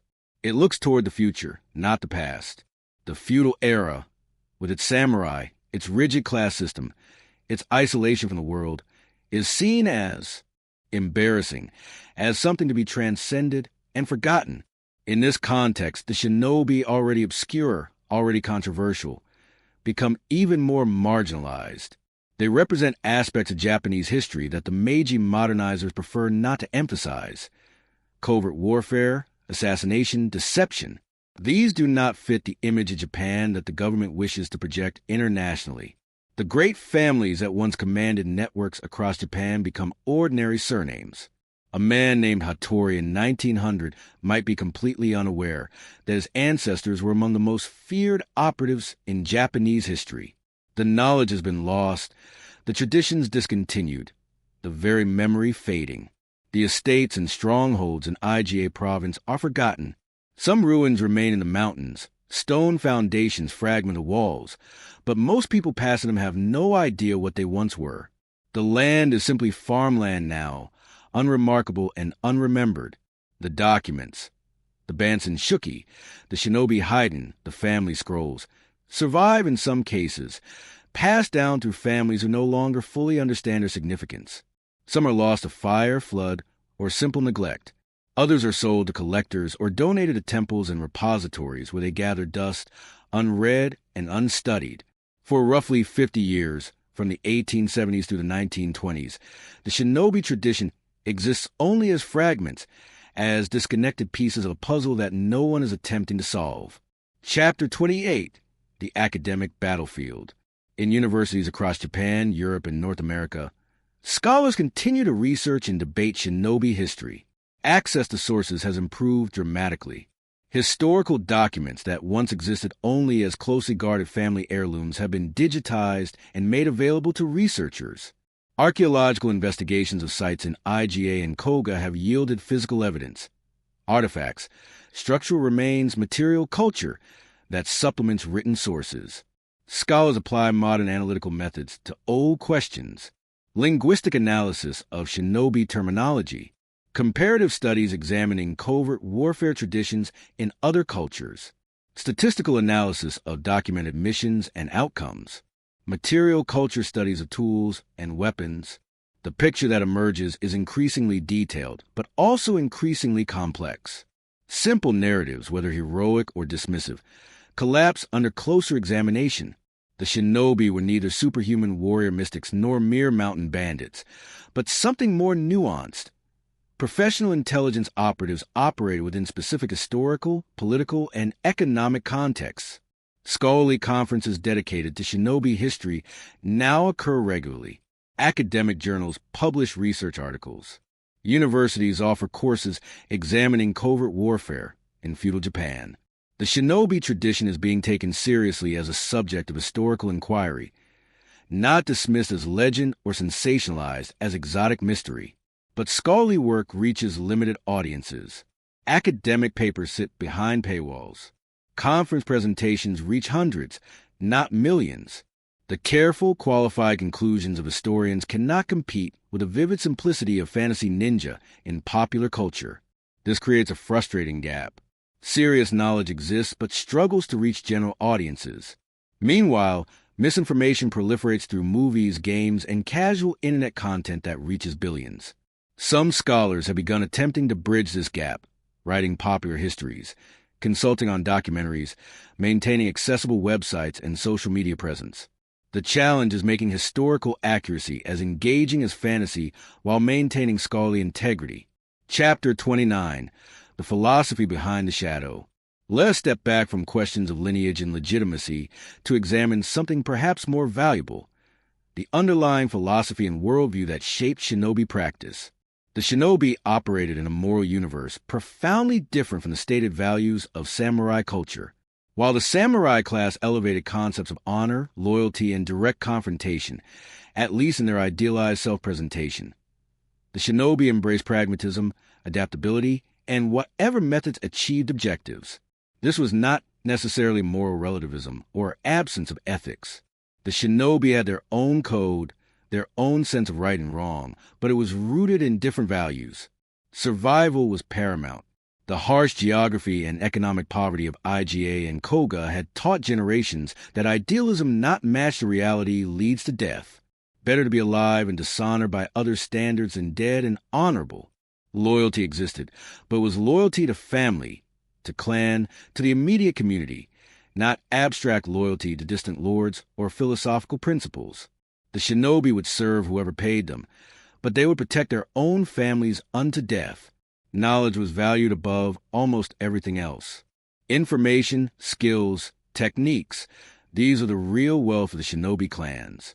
Land could be taken, gold could be stolen, but knowledge lived in minds and could be preserved through generations.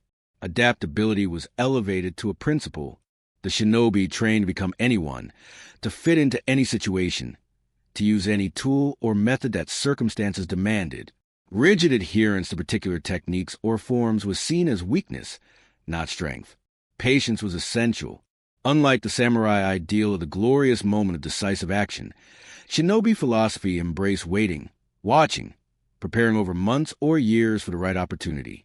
An operation rushed was an operation failed. Deception was not shameful but necessary and even admirable when skillfully executed. The shinobi did not see lying as inherently wrong. It was a tool, to be used or not depending on whether it served one's purpose. Truth and falsehood were tactical choices, not moral absolutes. This philosophical framework was not written as grand manifestos, but embedded in the training, in the stories told within families, in the practical wisdom passed from generation to generation. Modern readers often find this worldview uncomfortable. It challenges the hero narratives we prefer, where protagonists act from pure motives according to clear principles. The shinobi were not heroes in this sense. They were professionals doing difficult, often morally ambiguous work in a brutal world that offered few alternatives. Chapter 30, The Women's Stories Reconsidered. Earlier, we touched briefly on female operatives, kunoichi in the questionable modern term, but the role of women in shinobi families deserves deeper consideration, particularly because it has been simultaneously sensationalized and erased in popular culture. Popular imagination tends toward two extremes, either ignoring women entirely, presenting shinobi culture as exclusively male, or exoticizing female operatives as seductresses and assassins, deadly beauties using feminine wiles as weapons. The historical reality was more complex and more interesting. Women in Iga and Kōga families were not isolated from the covert warfare traditions of their communities. They grew up in the same culture, learned many of the same skills, and contributed to operations in various capacities. The most important female roles were probably not the dramatic ones emphasized in fiction. Women managed households that served as safe houses and communication nodes. They maintained cover identities for family members engaged in operations. They trained children in the early years, passing down fundamental skills. They preserved family knowledge and traditions. Some women certainly did engage in field operations, particularly those requiring infiltration of spaces men could not access. A female operative posing as a servant could move through the women's quarters of a noble household, spaces absolutely forbidden to men. She could observe, listen, gather intelligence that male operatives could never obtain. The training these women received emphasized different skills than male training. Less focus on climbing walls and more on social manipulation. Less emphasis on weapons and more on poisons and medicines. Not because women were incapable of physical skills, but because their operational roles required different capabilities. Women from shinobi families sometimes married into other families, samurai households, merchant families, even other daimyo's retainer clans. These marriages were not always romantic but strategic, creating intelligence assets in valuable positions. A woman who maintained loyalty to her birth family while married into another household could provide information for years or decades. The historical record preserves frustratingly few names of specific female operatives, but this absence itself is meaningful. The most successful intelligence operatives, male or female, are those who leave no trace, whose names never appear in records because they were never suspected or caught. The women we don't know about were probably the most effective. What we can say with certainty is that shinobi families were not purely martial organizations, but complete communities where women played essential roles, even if those roles were often invisible to outsiders and thus poorly documented. Chapter 31, The Forgotten Clans. We have focused largely on the great families, Hattori, Fujibayashi, Momochi, Mochizuki, because these are the names that appear most prominently in historical records and later traditions. But they were not alone. Dozens of other families, less famous, less documented, also practiced shinobi arts in Iga and Kōga. The Narita clan, the Ida clan, the Tozawa, the Shima, the Ukai, the Nike, and many others whose names appear only in fragmentary records or not at all. These lesser-known families were not inferior or less skilled. Many were specialists in particular techniques or maintained networks in specific regions. They were essential parts of the larger system, providing redundancy and depth to the shinobi capability. But history is written by the victorious and the prominent. Families that did not produce famous individuals, that did not preserve written records, that did not survive into the modern era to make their claims. These families fade into obscurity regardless of their actual capabilities or contributions. Consider the families that sided with the wrong powers during the Sengoku period. Those who committed too fully to daimyo who were later destroyed might have been wiped out entirely, their names lost, their traditions obliterated. The survivors we know about may not be representative of the whole. Consider also the families that successfully transitioned away from shinobi work during the Edo period, who deliberately abandoned their traditions, who wanted their children to have respectable lives as farmers or merchants rather than maintaining connection to a disreputable past. These families might possess extensive knowledge and skill, but chose not to preserve or transmit it. Their silence tells us nothing about their capabilities. The documented history of shinobi clans is necessarily incomplete, biased toward the families that left records and toward the individuals whose actions were dramatic enough to be noted by outside observers. The bulk of the tradition, the everyday operations, the ordinary practitioners, the families who worked quietly and effectively, remains invisible to us.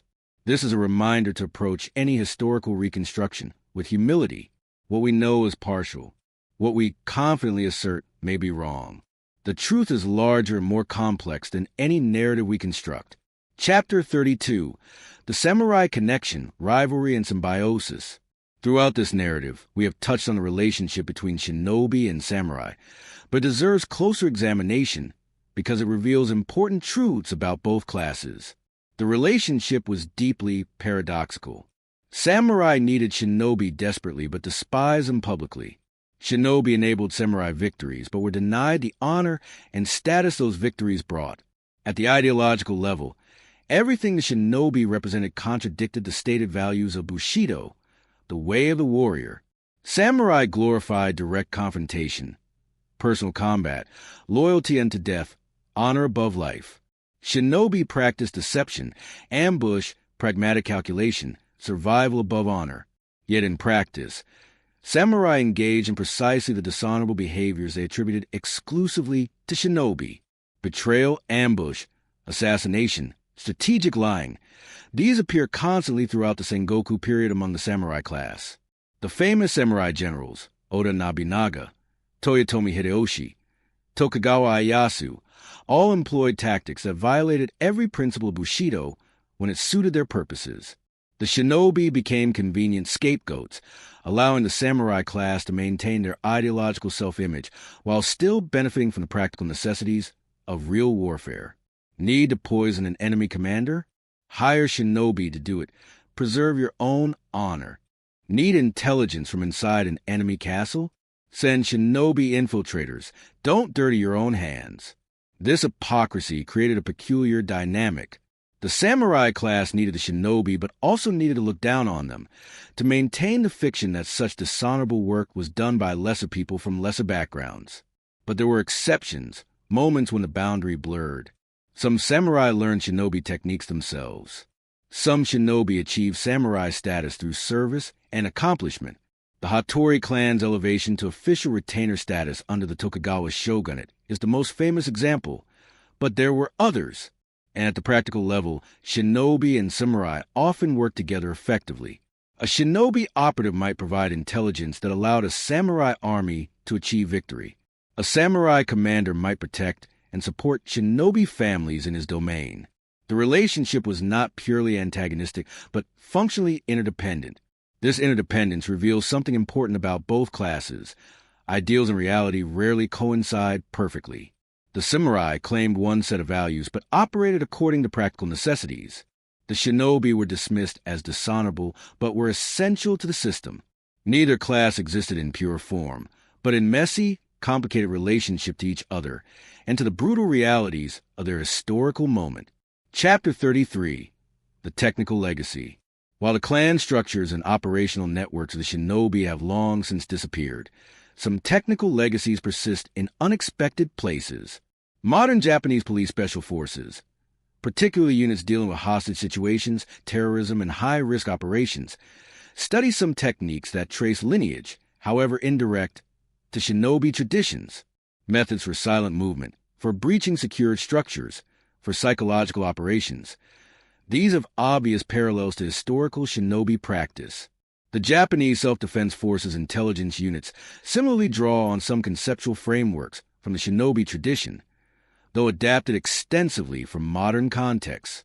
The emphasis on patience, on thorough preparation, on using minimal force to achieve objectives.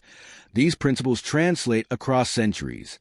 In the private security industry, companies offering executive protection and risk assessment sometimes reference shinobi philosophy and methods, though often in highly commercialized and simplified forms. More broadly, the shinobi emphasis on intelligence over force, on preparation over improvisation, on understanding adversaries psychologically rather than just militarily. These concepts have influenced modern intelligence doctrine worldwide, though often without explicit acknowledgement of their origins. The shinobi understood, centuries before modern intelligence agencies formalized a concept, that the goal of intelligence operations is not to be heroic, but to be effective and invisible, that the best operation is one nobody knows occurred, that information gathered quietly is more valuable than enemies killed loudly. These principles seem obvious now, but they represent a sophisticated understanding in an era when most military thought emphasized valor, visible achievement, and personal glory. In this sense, the shinobi were remarkably modern in their thinking, pragmatic, results-oriented, willing to use whatever methods work regardless of whether those methods conform to prevailing ideals about honor and proper behavior. Chapter 34. The Psychology of the Shadow Warrior. To truly understand the shinobi, we must consider the psychological demands of their profession and how individuals were shaped to meet those demands. Imagine the mental state required to be an effective shinobi operative. You must be able to suppress your own identity completely, becoming someone else so thoroughly that you believe your own cover story. You must maintain this false identity not for hours, but potentially for weeks or months, never relaxing, never making a mistake that reveals your true nature. You must be able to lie without hesitation, to betray trust you have carefully built, to smile at someone you intend to deceive or even kill. You must separate your actions from your emotions, performing what is necessary without allowing guilt or doubt to compromise your effectiveness. Yet you must not become psychopathic or completely detached from normal human feeling, because effective intelligence work requires understanding people, empathizing with them, predicting their reactions. You must be simultaneously capable of deep human connection and profound betrayal. This is extraordinarily difficult psychology to maintain. It requires both rigid self-discipline and flexible adaptability. You must be utterly reliable to your own clan and family, while being completely untrustworthy to everyone else. You must compartmentalize your identity, keeping multiple versions of yourself separate and functional. The training methods of the shinobi clans address this psychological challenge systematically. From early childhood, individuals were taught to observe their own emotions, to control their reactions, to present whatever face the situation demanded. They practiced switching between identities, between behavioral modes, until it became second nature. They were also embedded in strong family and community structures that provided psychological anchoring. After a mission requiring sustained deception, an operative could return home, resume their true identity, be surrounded by people who knew and accepted their real self. This provided essential psychological recovery and reinforcement. Without this anchoring, the constant identity shifting and deception might have led to psychological fragmentation, to individuals who lost sense of who they really were. The clan structure prevented this, maintaining each person's core identity even as they temporarily adopted others. Modern intelligence agencies recognize similar psychological challenges. Deep cover operatives, those who live false identities for extended periods, receive psychological support and regular contact with handlers who know their true identity. The shinobi families developed analogous support systems centuries earlier, though through informal family networks rather than formal organizational structures. Chapter 35. The Cost of the Shadow Life. But not everyone thrived in this environment. The psychological costs of shinobi life were real and sometimes devastating. Historical records, fragmentary as they are, hint at operatives who broke under the strain, individuals who went on missions and never returned, not because they were killed, but because they disappeared into their cover identities and never came back. People who could no longer maintain the double life and chose one or the other, abandoning their families to live as someone else, or abandoning their operational persona, but remaining psychologically damaged. There are suggestions of substance abuse, sake, opium, as some operatives sought escape from the psychological pressures of their profession, references to individuals who became unreliable, paranoid, or unstable. Family members left behind also paid costs. Wives and children who might not see husbands and fathers for months or years, who might receive news that a family member had died under a false name in a distant province, their true identity never acknowledged, who had to maintain false stories to neighbors and officials about where their relatives were and what they were doing. The children of shinobi families grew up in environments of secrecy and deception.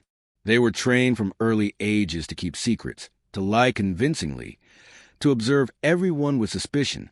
This created effective operatives, but also created childhoods different from normal experience, with costs in terms of psychological development and ability to form trusting relationships. Within the clans, there must have been individuals who rejected this life, who did not want to follow family tradition, who sought ordinary existence instead. The historical record rarely captures these stories. The people who refused the call, who chose different paths, who broke with family expectations. But they certainly existed, and their choices probably created family tensions and personal tragedies. The shinobi tradition romanticized in modern culture emphasizes the skill, the effectiveness, the exotic techniques. It rarely addresses the human costs, the psychological strain, the moral compromises, the damaged relationships, the lives consumed by service to a cause that brought little recognition or reward. Chapter 36. Faith and Shadow, the Spiritual Dimension. We have focused primarily on the practical and political aspects of shinobi tradition, but there was also a spiritual dimension that deserves attention. Many shinobi families maintain connections to Buddhist temples and practices, particularly esoteric traditions. The relationship between the Yamabushi mountain ascetics and the early development of shinobi techniques suggests spiritual practices were woven into the tradition from its origins. The kujikiri, the 9 symbolic cuts or hand seals sometimes associated with shinobi tradition, had religious origins, derived from esoteric Buddhism and shigendo practices. Whether shinobi actually used these in operations, or whether they were more philosophical and training tools is debated, but they appear in historical documents including the Bansen Shuki. Prayer and ritual served practical psychological functions. Before dangerous missions, rituals provided focus, helped operatives manage fear, created mental preparation for the challenges ahead. After missions, particularly those requiring killing or profound deception, rituals provided ways to process guilt and psychological distress. Some researchers suggest that shinobi developed their own syncretic spiritual practices, blending Buddhist, Shinto, and Taoist elements into something unique to their particular needs. Others argue this is overstatement, that shinobi were no more or less religious than others of their time and place. What seems clear is that spirituality and practice were not separate domains, but integrated aspects of shinobi life.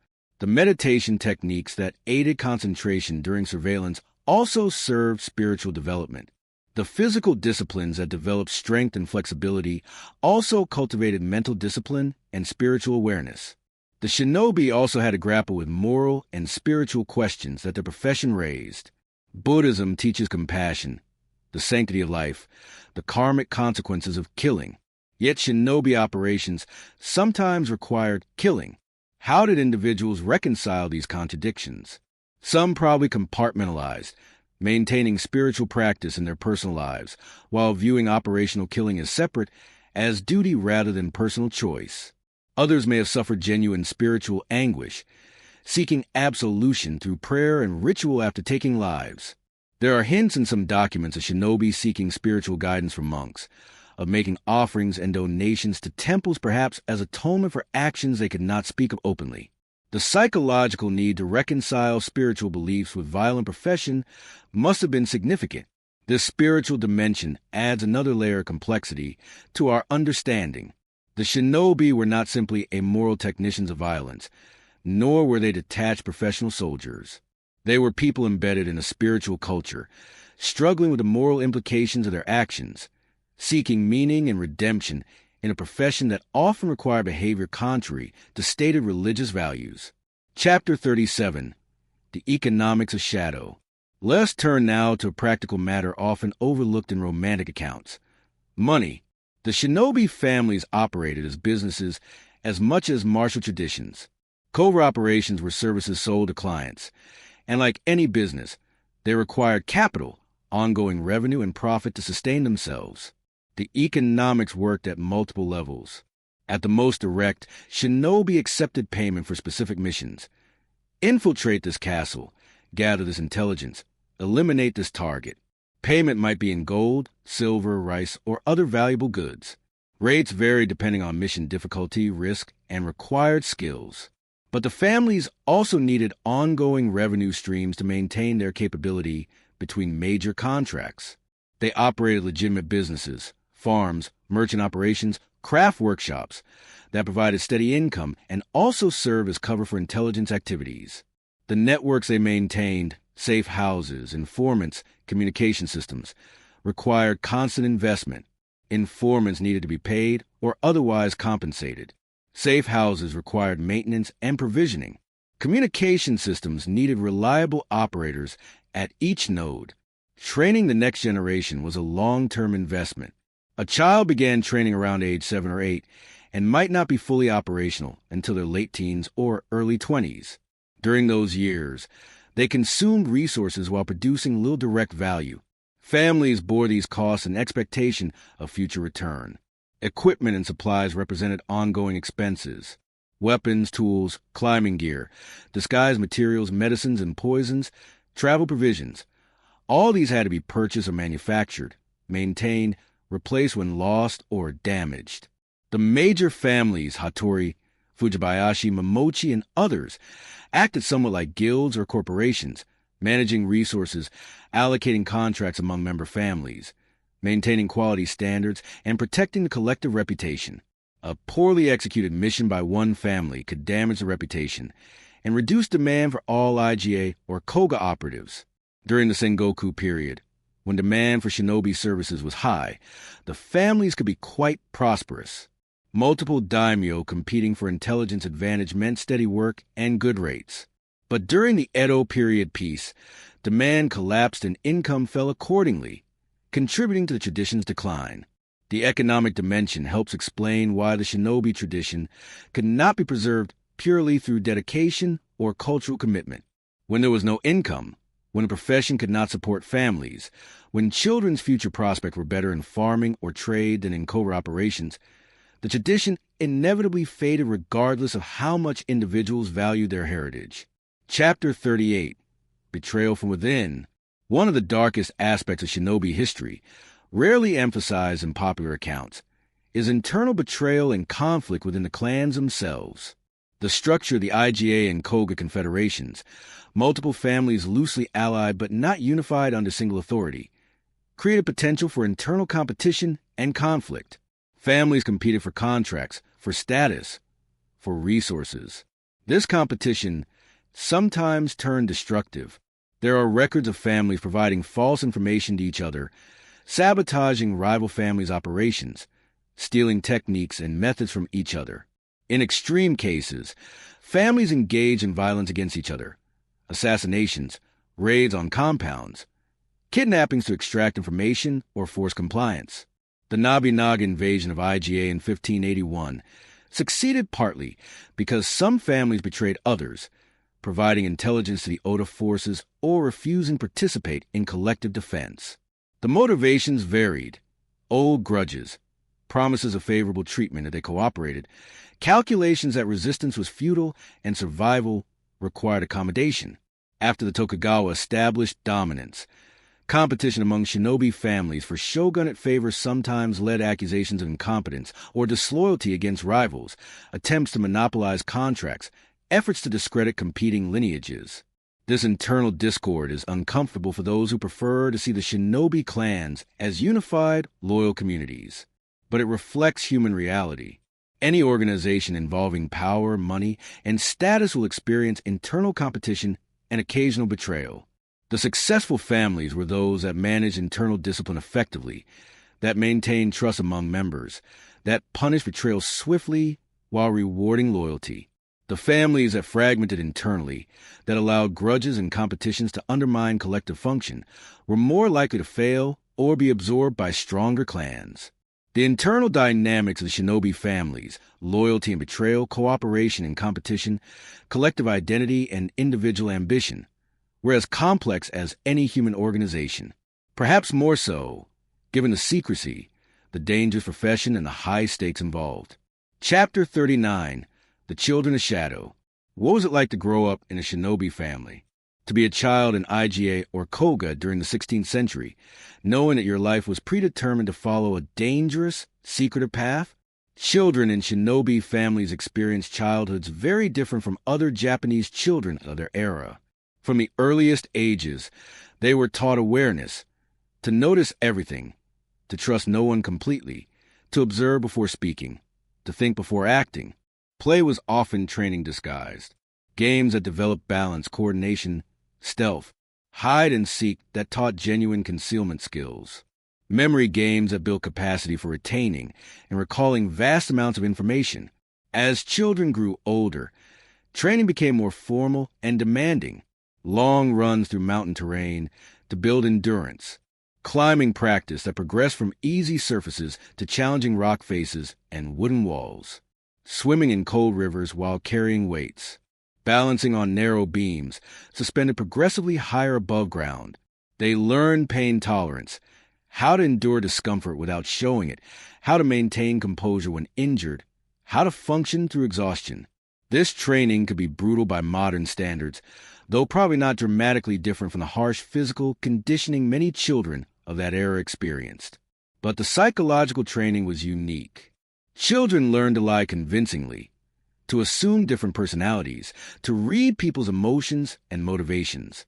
They were taught to suppress their own emotional reactions, to show what was advantageous rather than what they actually felt. They learned secrecy as a core value. Never speak of family business to outsiders. Never reveal techniques to those not entitled to know.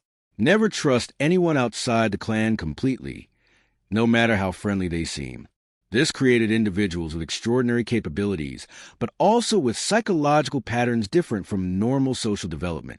Trust, for most people, develops naturally through consistent positive interactions. For shinobi children, trust was complicated, absolute toward family, conditional toward allies, non-existent toward outsiders. Some children thrived in this environment, those with natural aptitude for skills required, those whose personalities suited the demands of the profession, those who found meaning and pride in their family's tradition. Others struggled. Children who were physically gifted but psychologically unsuited to constant deception. Those who questioned the morality of what they were being trained to do. Those who wanted normal lives, normal relationships, normal futures. The families had to make difficult decisions about children who did not fit. Some could be redirected to support roles, maintaining safe houses, managing legitimate businesses, handling logistics. Others might be married off to families outside the shinobi networks, creating useful connections while removing individuals unsuited to operational work. But there must have been tragedies too. Children who broke under training, who ran away, who betrayed family secrets, who were eliminated as security risks. The historical record is silent on such matters, but logic suggests they occurred. Growing up shinobi meant inheriting not just skills but also burdens, the weight of family expectation, the isolation from normal society, the knowledge that one mistake could mean death not just for yourself, but potentially for your entire family. It was a childhood that created exceptional individuals, but at significant cost. Chapter 40, The Unwritten Chapters. As we stand near the end of this narrative, we must acknowledge the chapters that can never be written. The stories lost forever, the individuals whose names we will never know, the operations that succeeded precisely because no record was ever made. Think of the shinobi operative who infiltrated a castle in 1565, gathered crucial intelligence, and returned home safely without ever being suspected. Her mission was perfect, so perfect that no one knew it occurred. No daimyo recorded being infiltrated. No castle guard noted anything unusual. The operative herself, trained in secrecy, likely never spoke of it outside her immediate family. The intelligence she gathered helped her employer win a minor skirmish that history barely remembers. She existed, she was skilled, she was successful, and she is completely lost to history. Multiply this by thousands of operations across 2 centuries. How many successful missions left no trace? How many operatives lived entire careers gathering intelligence, conducting infiltrations, enabling their employers' victories, and died with their accomplishments unrecorded and unremembered? The shinobi we know about, the ones whose names appear in documents, whose actions were dramatic enough to be noted, may not be representative. They might be the exceptions, the ones who were caught or whose operations were so consequential they couldn't remain secret. The bulk of the tradition, the everyday work, the routine operations, the ordinary competence that made the system function, is invisible to us. We see only peaks and valleys, moment of crisis and drama. The plateau of normal professional practice is lost. This means our understanding is necessarily skewed. We know about failures more than successes, because failures create records. Captured operatives, exposed networks, botched missions that escalate into larger conflicts. Success is silent, leaving no evidence. We know about exceptional individuals, Hattori Hanzo being the most famous, but we know little about the average competent operative who made up the majority of the tradition. History remembers the spectacular, not the reliable. We know about the violent and dramatic, assassinations, battles, destructions, but we know less about the patient intelligence gathering, the careful building of networks, the quiet accumulation of information that was probably more important than any single dramatic action. These unwritten chapters represent the majority of shinobi history.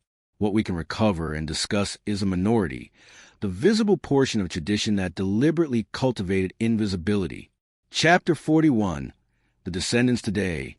In Iga City and Kōga City today, there are families who still bear the names of the great clans. Hattori, Fujibayashi, Momochi, Mochizuki, these surnames persist. Some of these families maintain awareness of their heritage. They preserve family documents, pass down stories, participate in local historical societies and preservation efforts. For them, the shinobi tradition is not abstract history, but family history, a connection to ancestors that shapes identity even in the modern world. Others have little or no connection to that past. The name is simply a name, a fact of genealogy with no particular meaning. They are teachers, office workers, shopkeepers, living ordinary modern lives, perhaps vaguely aware that their ancestors were once famous, but not particularly invested in that heritage. A few have become public figures, writing books, giving lectures, serving as consultants for documentaries and historical projects. They walk a difficult line, trying to honor authentic family heritage while also navigating the commercial pressures and public misconceptions surrounding ninja culture. Some face skepticism. Claiming descent from famous shinobi families invite scrutiny, demands for proof, accusations of exploiting heritage